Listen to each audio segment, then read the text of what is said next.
Hey guys, how's it going? So last week we started getting into the world of buyers and buying. I'd love to continue that today. I'm sitting here with Geoffrey Pantone. He's one of the longest tenured agents on our team, and actually from the very beginning he's been invaluable in helping us shape both our culture and our infrastructure. So thank you for that.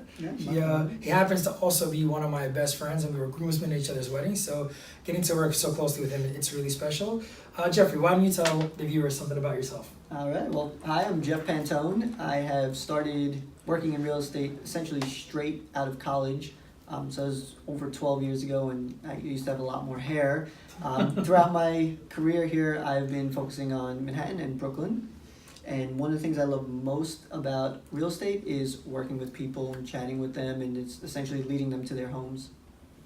Right, so last week we talked about, we sat with James, we talked about buyers in general, and today I'd love to dive in a little bit deeper and talk about the first-time home buyer. Mm-hmm. So I know you've got some experience with that, and if you were going to help someone give some tips on someone that's just about to start the process or someone that's already in the process that's maybe having a challenging time, what would be your recommendations? So my first recommendation is to get your 3 pillars underneath you. You want to get your mortgage professional, you want your real estate professional, and you want a real estate attorney. All of these professionals should be local to the area that you're purchasing. Right, and why? Why is it so important to work with these 3 professionals? I mean, if, let's say I have an uncle that lives in New Jersey, right, or my mom says, you have to use, our family friend, they've been doing mortgages for 30 years, they're in Connecticut, but they've done plenty in the city. I mean, what's the difference? Why is it so important to use a localized specialist versus someone that potentially there's automatic rapport and trust? Yeah, that's actually a really great question.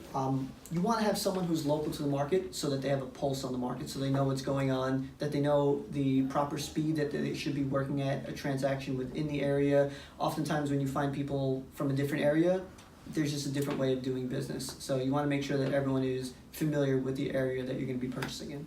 Right, especially when it comes to, something even so simple as which mortgage do I take? People don't really live in the sales price, they live more in the payment. And so understanding the different mortgage products out there, how the market is faring, do I do interest only, do I do a fixed rate, sort of where do I go with that product? Someone that's not in this marketplace might have a different opinion than someone from outside of it. Cool, Geoff. So for all of our first-time home buyers out there, I know you just went through the process yourself. Any closing remarks, any final tips on what's a way to navigate this process? Yes, so one thing I recommend is be over-communicative with whoever you're purchasing the property with.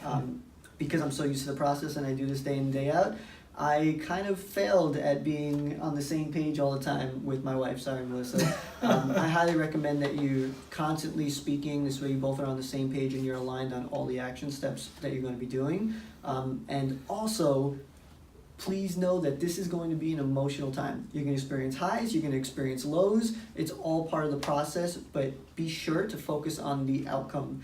You're going to be owning a home at the end of this. So all the toil or any stress or anything like that, don't get so upset about having to give another bank statement or anything like that. You're going to own a home. So be sure that you're not too close to the elephant. Take a step back so you can see the entire process and focus on the outcome. Yeah, right. I mean, honestly, thank you. That's great.